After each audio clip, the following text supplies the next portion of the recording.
Welcome to the Awakened Missourian, and long time no see. It has been quite a journey the past couple months. I couldn't find my battery charger, and I found it. So, ha ha ha, April Fools to me. A good problem, a good joke, a good trick to be had. So I felt the urge and I went and I found it, and all is well. So I have a battery now to film on. And today is April 1st, 2026, and it is a full moon. The fun thing about that is that I was doing a little bit of research, and the exact whereabouts of where April Fools came from is not sure. It's unknown. And the thing that seems to correlate the majority of the ideas of where this came from, this whole idea of April Fools, is the fact that the Gregorian calendar began in the 1500s. And what happened was they stopped celebrating the first of the year around this time of the year, and they started celebrating it on January 1st, which is fascinating because the 1st of January, as we know it in the Western world, and in the Gregorian calendar, it's winter.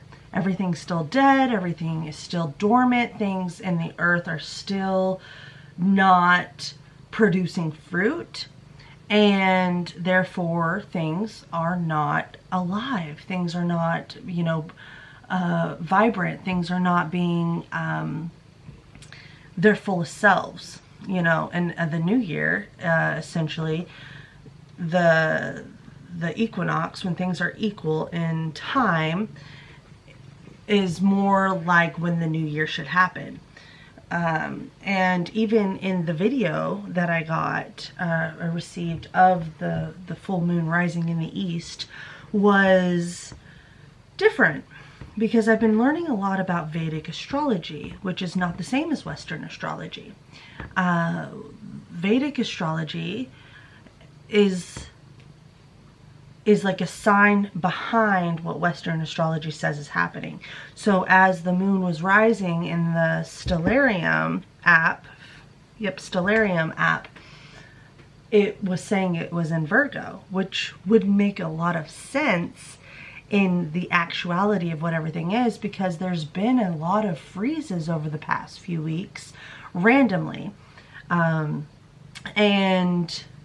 Libra is the only non-animal, non-human Mazzaroth sign, zodiac sign.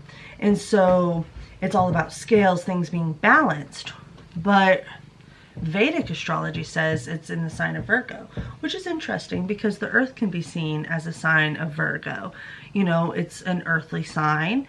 It's the sign of the woman, the only sign of the woman. And well, there's some controversy with that with Aquarius, but Pluto is there, even though he's a dwarf planet, or so they say, but therefore he's been booted out. But that's how we get our generation. So therefore, is he really booted out?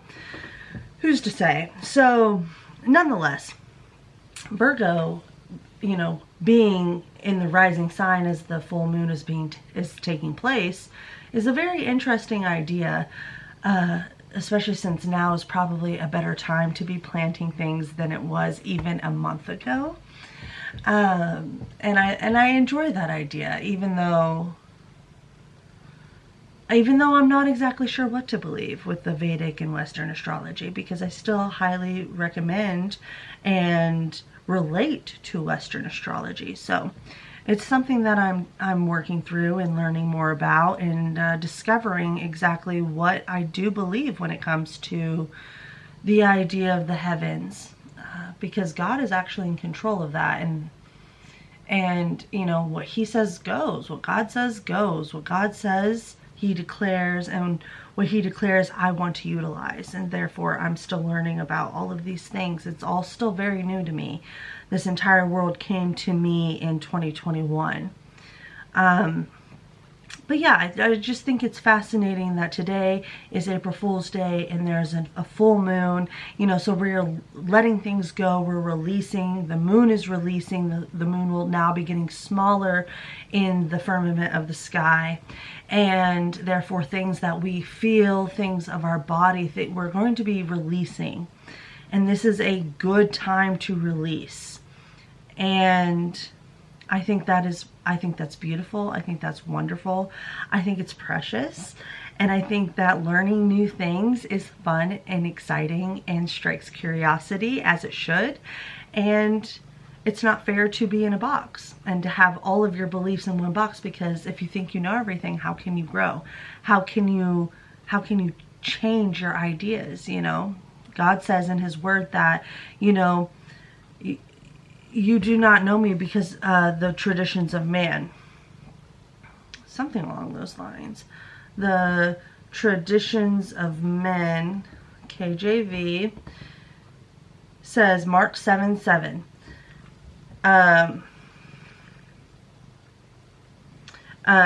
8. So, howbeit in vain do they worship me, teaching for doctrines the commandments of men. For laying aside the commandment of God, you have hold the tradition of men, as the washing of pots and cups and many other such like things do you do. And he said unto them, full well do you reject the commandment of God, that you may keep your own tradition. And that's verse 9, I do not want to be that way. I don't want to come into an idea of what I believe is correct when God says something else. And that's the fun thing about being a human. That's the fun thing about being awakened. Oh.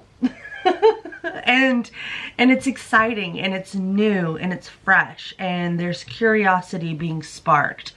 And that is how life should be. And I'm thankful. I'm thankful that I have this understanding. I'm thankful I have this perspective, because I have not always been this way. But God has really done a number on me, has really worked on me, and is continuing to do so. So I hope that this enlightens you. I hope this awakens something, some curiosity inside of you, and that this full moon is, you know, bringing an idea of release to you, whatever that may be. I would highly recommend looking at your Libra house in your personal natal chart, along with your Virgo house. For me, that's my 3rd house and my 2nd house. So how am I releasing communication and other forms of, you know, what self-worth? How have I been holding my self-worth personally in my 2nd house, you know, to things that are no longer benefiting me, that are toxic? How am I communicating not only about my self-worth, but to those around me, my community, my circles, my friendship circles, my home, my family, those who, you know, short distance travel, those things that I do on the daily without even having to think about it. Like, how am I releasing these things to build better habits, better patterns? And, you know, look at your natal Pluto, look at your natal Saturn, look at your natal Mars and Mercury and Venus, because all of these have recently changed signs, and Uranus will be changing signs for the next 7 years, I believe, very soon. And these things do need to be noted. These things need to be talked about. These things need to be thought about. And I encourage you to do that. God did not create us all the same, even though he did in some aspects, but with our blueprint in the natal Mazzaroth, we are all created different. So I encourage you to look at your natal chart to figure out what you're called to release, what you're called to build. And I hope this is a wonderful time of curiosity, growth, and joy, and peace and blessings in the Lord and in yourself, in the temple that he has given us, which is our bodies. So whether that is working on that, or, you know, mental or relational ideas within the earth, like the actual earth and your body, which is created of the earth. I pray that you have a blessed time and that you are incredibly blessed in this journey. And I thank you so much for joining me today. I hope that this blesses you. I hope the Lord blesses and keeps you, and I will see you next time. Love, pellets.